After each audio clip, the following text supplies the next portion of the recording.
I remember the work we did in the hospitals, and we went over 12 different hospitals in the UK with thousands of frontline people.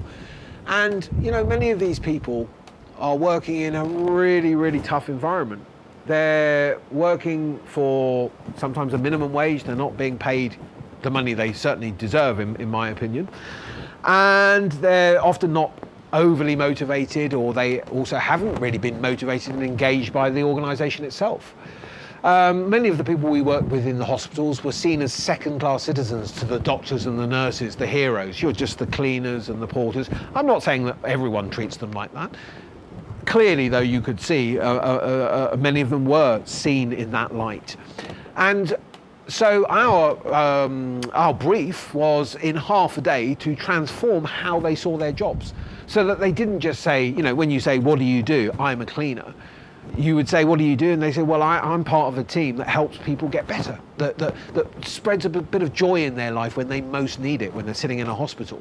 You see, the person that sees their job like that is a completely different person to the person that says, I'm a cleaner, even though they are cleaning or portering or bringing food or whatever. And we were told, you've got half a day to effect this change across thousands of people.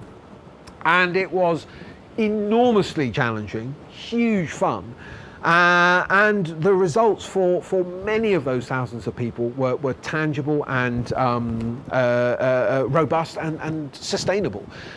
We have had and continue to get great feedback about how those teams have transformed how they do their work.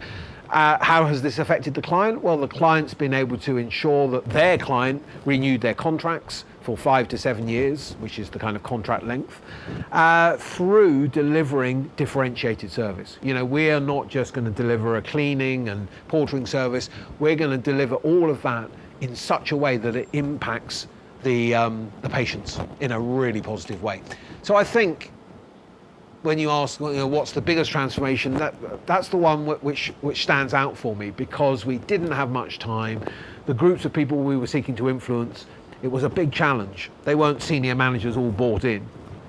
And the people that got the benefit of that, patients in hospitals, well, what could be more important than that?